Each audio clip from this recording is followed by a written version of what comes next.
जो आप सामने मंदिर देख रहे हैं ये गुजरात का सालनपुर मंदिर है। ये पूरा जो लकड़ी का शायद बना हुआ है पूरा, और बहुत ही बड़ा मंदिर है, काफ़ी जगह में बना हुआ है।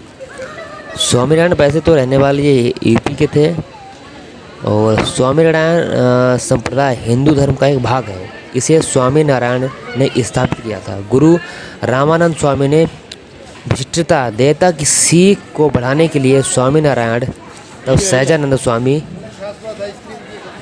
को उद्धव संप्रदाय का आचार्य बनाया था। स्वामीनारायण संप्रदाय के प्रवर्तक स्वामीनारायण जी का जन्म उत्तर प्रदेश के गोंडा जनपद के अंतर्गत छपिया नामक गांव में हुआ था। आज भी वहां स्वामीनारायण मंदिर है जहां मेला लगता है। वर्तमान में यह गांव स्वामीनारायण छपिया के नाम से जाना जाता है। इनके मंदिर अहमदाबाद गुजरात मतलब हैं ही, इसके ज़्यादा लंदन में भी मंदिर बना हुआ है स्वामीनारायण का, लंदन में। और स्वामीनारायण के 50 संप्रदाय को अपनाने वालों की संख्या में वृद्धि लगभग हुई है। 18 लाख से ज़्यादा लोग इसे अपना चुके हैं। स्वामीनारायण संप्रदाय वेद के ऊपर स्थापित किया गया है। शिक्षापत्री और वचन मृत स्वामीनारायण संप्रदाय की मूल सीखें हैं। स्वामीनारायण ने 6 मंदिर बनाए थे। मृत्यु के पहले स्वामीनारायण ने संप्रदाय के पहले अपने मरने से पहले मंदिर बनवाए थे, और उसके बाद 2 विभाग स्वामीनारायण संप्रदाय के कर दिए। पहला नर नारायण देवगाड़ी जो अहमदाबाद से चली जाती है, और दूसरा लक्ष्मी नारायण देवगाड़ी जो बाड़ताल से चली जाती है। इन दोनों विभाग के मुख्यतः स्वामीनारायण ने अपने 2 भांजों को एक पत्र देश विभाग लेख के सख्त से बनाया, जिसे बम्बई उच्च न्यायालय ने स्वामीनारायण की वसीयत माना। इन दोनों की पीढ़ी इन दोनों विभागों को आचार्य के रूप में चलते हैं। ये इनकी काफ़ी हिस्ट्री अच्छी है, और इनके बारे में मैंने तो कभी जाना कुछ नहीं, क्या इनके कहाँ रहने वाले थे, क्या थे, कब कहाँ क्या हुआ, और बहुत ही अच्छा रीन। और इनके मंदिर जो हैं देश विदेश में हर जगह बने हुए हैं, और काफ़ी ताकतवर है। इनके खिलाफ कोई है जो गुजरात में सब पूछते हैं, यूपी से ज़्यादा। यूपी में तो मेरे साथ कहीं देखा नहीं है पूछते हुए, पूजा इनकी नहीं होती है, यूपी में कहीं भी नहीं होती है। जहाँ के रहने वाले शायद वहाँ होती होगी, लेकिन दूसरी जगह कहीं नहीं। ये गुजरात में बहुत ही ज़्यादा माना जाता है। एक गुजराती में कहावत है कि साधु हो तो स्वामी नारायण का जैसा। इस कहावत को अगर आप हल्के में लेने की भूल करते हैं तो गुजरात की राजनीति को समझने में चूक कर बैठते हैं। स्वामीनारायण संप्रदाय की ताकत और महिमा को गुजरात की राजनीति कभी चुनौती नहीं दे पाई, इतने शक्तिशाली थे। पिछले साल मतलब कुछ साल पहले ही संप्रदाय के प्रमुख स्वामी का निधन हुआ तो प्रधानमंत्री नरेंद्र मोदी दिल्ली से दुख जताने गुजरात पहुंचे। और सिर्फ प्रधानमंत्री नरेंद्र मोदी की बात नहीं, गुजरात में जिसकी भी सत्ता रही है वो स्वामीनारायण संप्रदाय के साथ ही रहा, कोई भी सत्ता हो। इसके साथ ही ये भी कहा जाता है कि स्वामीनारायण संप्रदाय भी हमेशा सत्ता के करीब रहा। आखिर इस संप्रदाय में ऐसा क्या है कि इसके साधुओं पर किसी ने उंगली नहीं उठाई और कोई चुनौती नहीं मिली। मोदी शाह की जोड़ी के सामने कहाँ विपक्ष, ये बात जानते हैं काफ़ी। गांधीनगर के अक्षरधाम मंदिर में भी स्वामीनारायण जी की मूर्ति बनी है। उत्तर प्रदेश में छपिया के घनश्याम पांडे ने स्वामीनारायण संप्रदाय की ऐसी दुनिया रची कि 2000 तक केवल अमेरिका में स्वामीनारायण के 30 मंदिर हो गए। अमेरिका के साथ दक्षिण अफ्रीका, पूर्वी अफ्रीका और ब्रिटेन में भी स्वामीनारायण के मंदिर बहुत सारे बने हुए हैं। आप समझ सकते हैं, इंडिया तो इंडिया के बाहर भी इतने सारे मंदिर बने तो मुझे जानकर आश्चर्य होता है। अहमदाबाद के वरिष्ठ गांधीवादी राजनीतिक विश्लेषक प्रकाश शाह कटाक्ष करते हुए कहते हैं कि 6 दिसंबर 1992 के पहले भी गुजरात का अयोध्या कनेक्शन था, और इसके लिए हमें घनश्याम पांडे का शुक्रगुजार होना चाहिए। घनश्याम पांडे जो द्वारिका आए थे, यहाँ आने के बाद सहजानंद स्वामी बने और आगे चलकर स्वामी नारायण बन गए। उन्हें श्री जी महाराज भी कहते हैं। घनश्याम पांडे जवानी के दिनों में अयोध्या के छपिया से सौराष्ट्र में द्वारिका पहुंचे थे और द्वारिका के बाद वो अहमदाबाद पहुंचे लोगों का कहना है कि पांडे जी ने अपने करिश्माई व्यक्तित्व की ऐसी छाप छोड़ी कि वो जल्द ही घनश्याम से सहजानंद स्वामी बन गए। प्रकाश सर कहते हैं कि जब 200 साल पहले घनश्याम पांडे ने स्वामी नारायण संप्रदाय की नींव रखी तो कुछ अच्छी चीज़ें भी हुई। गुजरात में मोदी गलत बोले या सही बोले, गांधीनगर के अक्षरधाम मंदिर में स्वामी नारायण की मूर्ति के सामने प्रमुख स्वामी का जीवन चित्र, उन्हें गैर ब्राह्मण और गैर बनिया जातियों को मुख्य धारा में लाने की कोशिश की। प्रकाश राव मानते हैं कि हर संगठन खुद को स्थापित करने के लिए पहले कुछ ऐसा करता है ताकि उसके साथ ज़्यादा से ज़्यादा लोग जुड़ सकें, लेकिन जैसे ही चीज़ें संगठित हो जाती हैं असली चेहरा सामने आ जाता है। अब आपको दिखाते हैं नींबू पानी जो बनाते कैसे हैं। हम तो पहली बार देखें ये टेक्निक, क्यों बहुत प्यास लगी थी, पानी नहीं दिखा वहाँ पे, तो यहाँ पे आ गए साइड में था ठेला लगा के, तो एक कीप रखी उसमें बर्फ़ डाल दिया और सोडा की बोतल लेके उसमें डाला, तब ठंडा हो गया, रेडीमेड रेडी। फिर आगे कहानी की बहुत ही अच्छी है कि गांधीनगर के अक्षरधाम मंदिर में स्वामी नारायण की मूर्ति के सामने प्रमुख स्वामी का जीवन चित्र, और उन्होंने गैर ब्राह्मण और गैर बनिया जातियों को मुख्य धारा में लाने की कोशिश भी की। प्रकाश शाह मानते हैं कि यह हर संगठन को खुद स्थापित करने के लिए पहले कुछ ऐसा करता है ताकि उसके साथ ज़्यादा से ज़्यादा लोग जुड़ सकें, लेकिन जैसे ही चीज़ें संगठित हो जाती हैं असली चेहरा सामने आ जाता है। गौरांग जानी कहते हैं कि सहजानंद स्वामी ने जीते जी अपना मंदिर बनवाया था। Centre for social knowledge and action Ahmedabad के अच्युत याग्निक बताते हैं कि 19वीं सदी में ही स्वामी नारायण ने अपने 2 भतीजों को यूपी से बुलाया। एक को कालूपुर मंदिर की गद्दी दी और दूसरे को भतीजे को बड़ताल मंदिर की, लेकिन उनका दोनों भतीजों को गद्दी देने के लिए ये बात लोगों को कुछ अच्छी नहीं लगी, रास नहीं आया। इसे लेकर विरोध शुरू हुआ। विरोध के बाद स्वामी नारायण संप्रदाय 2 खेमों में बंट गया। घनश्याम पांडे के खेमे ने वंश परंपरा को स्वीकार किया और दूसरे खेमे में साधु परंपरा को अपनाया। मोदी के गढ़ में बीजेपी को चुनौती देने वाले 2 तरह के पटेल, कौन मोदी के साथ और कौन मोदी के हार्दिक संग।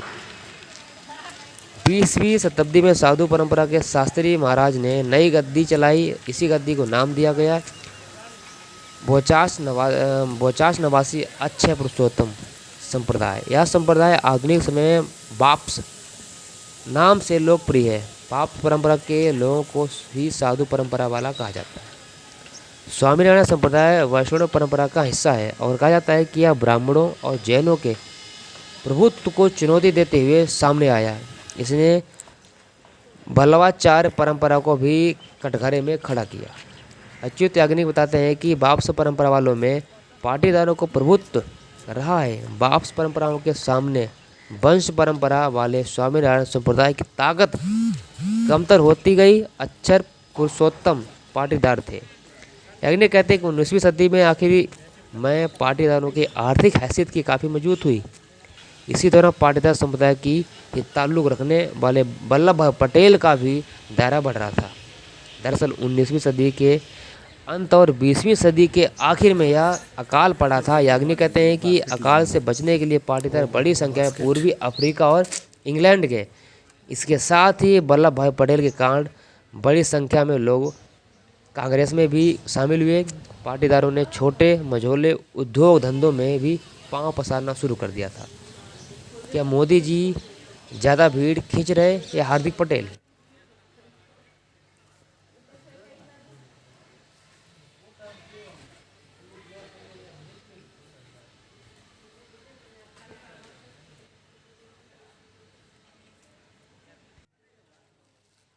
अक्षर पुरुषोत्तम के बाद योगी महाराज को गद्दी मिली और उनके बाद प्रमुख स्वामी आए। प्रमुख स्वामी भी पाटीदार ही थे। दिल्ली के अक्षरधाम मंदिर में प्रमुख स्वामी की मूर्ति भी है।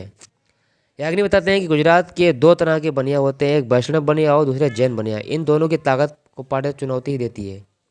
गुजरात यूनिवर्सिटी में सोशल साइंस के प्रोफेसर गौरांग जानी बताते हैं कि गुजरात में पाटीदारों का उभार ही स्वामी नारायण का उभार है। स्वामीनारायण संप्रदाय की ताकत का अंदाज़ा इसी से लगा सकते हैं कि 1987 में गुजरात के जाने माने इतिहासकार मकरंद मेहता ने स्वामीनारायण के खिलाफ एक लेख लिखा था। वो मुकदमा कर दिया गया था। वो मुकदमा आज भी चल रहा है। तब कांग्रेस की सरकार थी और अमर सिंह चौधरी उस टाइम मुख्यमंत्री थे। याग्निक कहते हैं कि वल्लभाचार्य और विठलाचार्य के महिलाओं को लेकर स्कैंडल के कारण स्वामी नारायण को और बल मिला। इसी स्कैंडल को ध्यान रखते हुए यह नियम बनाया गया कि स्वामी नारायण संप्रदाय के साधु महिलाओं को देख भी नहीं सकते। यह नियम आज भी उतना ही सख्त है। औरंगजेब ने बताया कि वल्लभ भाई पटेल के पिताजी स्वामीनारायण मंदिर में ही बैठे रहते थे। राजमोहन गांधी ने पटेल पर लिखी अपनी किताब में एक दिलचस्प वाक्य का जिक्र किया है। उन्होंने लिखा है कि स्वामीनारायण एक साधु एक मुकदमे में फंस गए तो वल्लभ भाई पटेल के पिता ने अपने बेटे से उस साधु को बचाने के लिए कहा था। इस पर सरदार पटेल ने अपने पिता को कहा था कि उसने जो किया उसे वो खुद भुगतेगा। प्रकाश शाह के अनुसार स्वामीनारायण संप्रदाय और ब्रिटिश शासकों के बीच समझौता था। ये दूसरे की मदद करते थे। गांधी जी को लगता था कि यह संप्रदाय धर्म के नाम पर पागलपन को बढ़ावा दे रहा है। आखिरकार मकरंद मेहता उस लेख में क्या था कि उन पर मुकदमा किया गया है। प्रकाश शाह कहते हैं कि मकरंद मेहता ने जो लिखा उसका ठोस आधार था। उन्होंने लिखा था कि सच्चिदानंद स्वामी ने अपने शिष्यों से कहा कि आप मेरी इतनी प्रशंसा कीजिए कि मेरी महिमा पर जगह हो। उन्होंने चमत्कारों के बारे में लोगों को बताने के लिए कहा था। तो ऐसी कहानी उनकी थी और बहुत ही इंटरेस्टिंग थी। इसी बात को लेकर उन पर मुकदमा कर दिया गया था। एक छोटी सी बात लेके कि अपने जो उनके शीर्ष थे उनके शिष्य थे जो भी, उनसे कहा कि भाई तुम मेरी प्रशंसा करो, स्वामी बहुत अच्छे हैं, यही सारी बातें, इसी बात को लेकर मैं मुकदमा कर दिया गया था। वो मुकदमा आज भी चल रहा है। वल्लभ भाई पटेल के पिता ने उनसे कहा भी अपने बेटे से, नहीं, वल्लभ भाई पटेल ने कहा कि जो जिसने किया वो भुगतेगा ही। तो ऐसा था। गुजरात के चुनाव पहले बीजेपी को पटेल क्यों याद आए? सरदार पटेल की राजनीति पर किसका दावा? प्रकाश शाह बताते हैं कि पिछले 25 सालों में स्वामीनारायण संप्रदाय का राजनीति में संपर्क गहरा हुआ और उन्हें कहा जाता है भारतीय जनता पार्टी से इनके संबंध काफ़ी अच्छे रहे। शाह कहते हैं जैसे बीजेपी के हिंदू धर्म के अन्य संप्रदाय के शक्ति के केंद्रों में अच्छे संबंध हैं, वैसे ही स्वामीनारायण जी चाहे बाबा रामदेव हों या श्री रविशंकर, सबसे बीजेपी अच्छे संबंध रहे हैं। बीजेपी का स्वामीनारायण के साथ रिश्ता काफ़ी अहम है। स्वामीनारायण का एक ही संगठन है अनुपम मिशन, जो यूनिवर्सिटी में बीसी के नियुक्त करता है। प्रकाश शाह कहते हैं स्वामीनारायण मंदिर दलितों के प्रवेश के लिए कांग्रेस ने गुजरात में सत्याग्रह शुरू किया था। मंदिरों में पहले दलितों को प्रवेश नहीं था। शाह कहते हैं स्वामीनारायण मंदिर में भी साधुओं के बीच जाति को लेकर भेदभाव है। उन्होंने कहा कि भगवा ऊंची जाति वाले पहनते हैं और सफ़ेद नीची जाति वाले। ऐसा भी हुआ था। मोदी की दहाड़ में जमीन खिसकने की बहसबाजी हुई थी और गौरंग जानी कहते हैं कि बीजेपी के लिए स्वामीनारायण संप्रदाय उर्वर जमीन की तरह रहा है। काफ़ी इंटरेस्टिंग किस्सा है इन चीज़ों की, बहुत ही इनके बारे में है और अच्छा लगता है मुझे पढ़ने से भी। बहुत सारी चीज़ें हैं इनके बारे में पढ़ने में अच्छा लगता है। और ये वीडियो अगर आपको अच्छी लगी तो लाइक शेयर कमेंट जरूर करता है। मेरे चैनल को सब्सक्राइब कर देना जिससे आने वाली आपको नई नई वीडियो मिलती रहें। मैंने मंदिर के साथ साथ आपको आपकी पूरी हिस्ट्री बता दी, लगभग जो भी था। इनकी हिस्ट्री तो बहुत लंबी है कि क्या क्या था इनकी लाइफ में, क्या क्या मोड़ आए, क्योंकि बहुत सारा इंटरेस्टिंग फैक्ट है इनकी लाइफ के। और जैसे भी कि मंदिर के साथ जो भी मैंने आपको दिखाया, लगभग आधा मंदिर दिखाया है और एक बहुत बड़ा मंदिर है।